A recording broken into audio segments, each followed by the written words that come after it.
Hello दोस्तों, नमस्कार। आपका स्वागत करती हूँ डीएनपी इंडिया में। इस वक्त की 10 बड़ी खबरों से हम आपको रूबरू कराएंगे। तो आइए शुरुआत करते हैं खबरों का सिलसिला।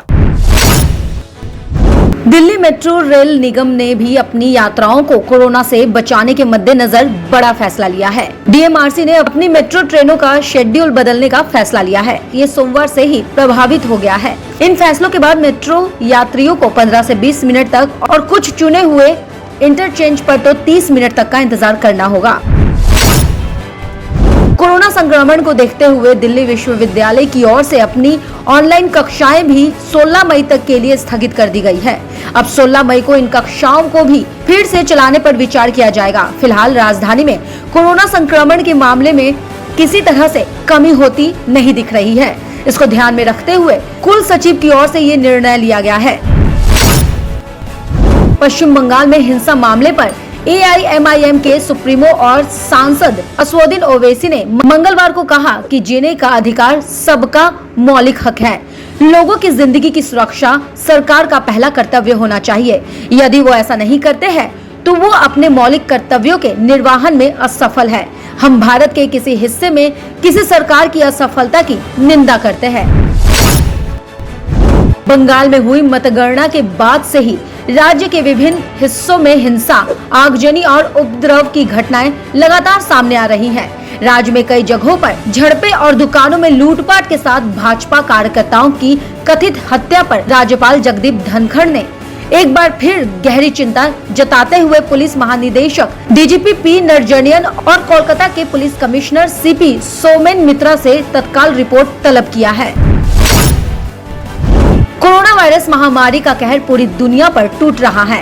कोरोना वायरस से हर उम्र के लोग संक्रमित होते जा रहे हैं। इस बीच अब बच्चे भी कोरोना वायरस संक्रमण के शिकार हो रहे हैं। वहीं एक अच्छी खबर सामने आ रही है। बच्चों को कोरोना वायरस से बचाने के लिए जल्द ही पहली कोरोना वैक्सीन आ सकती है। इंडियन प्रीमियर लीग यानी IPL के 14वें एडिशनल को फिलहाल के लिए स्थगित करने का फैसला लिया गया है। कुछ देर पहले BCCI के अधिकारियों की बैठक खत्म हुई थी। IPL स्थगित, आज का मैच भी नहीं होगा। बाकी फैसला अगले सप्ताह किया जाएगा। BCCI के उपाध्यक्ष राजीव शुक्ला ने इस बात की जानकारी दी है कि इस सीजन के लिए टूर्नामेंट को स्थगित करने का फैसला लिया गया है।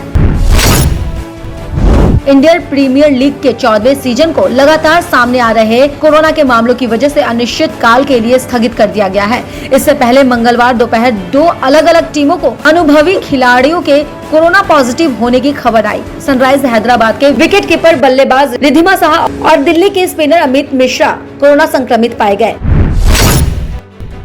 बॉलीवुड की पंगा क्वीन कंगना रनौत अपनी दमदार एक्टिंग के अलावा अपनी बेबाकी के लिए जानी जाती है।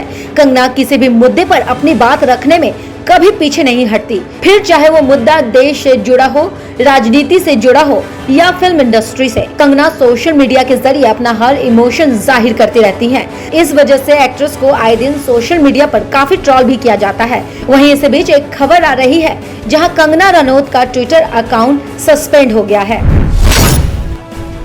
देश भर में कोरोना के हालात को लेकर सोमवार को स्वास्थ्य मंत्रालय ने प्रेस कॉन्फ्रेंस की, जिसमें एम्स के निदेशक डॉक्टर रणदीप गुलेरिया ने कहा है कि कोविड के शुरुआत में CT स्कैन करने का कोई फायदा नहीं। उन्होंने कहा कि एक CT से 300 एक्सरे के बराबर रेडिएशन होता है। इससे कैंसर का खतरा बढ़ जाता है।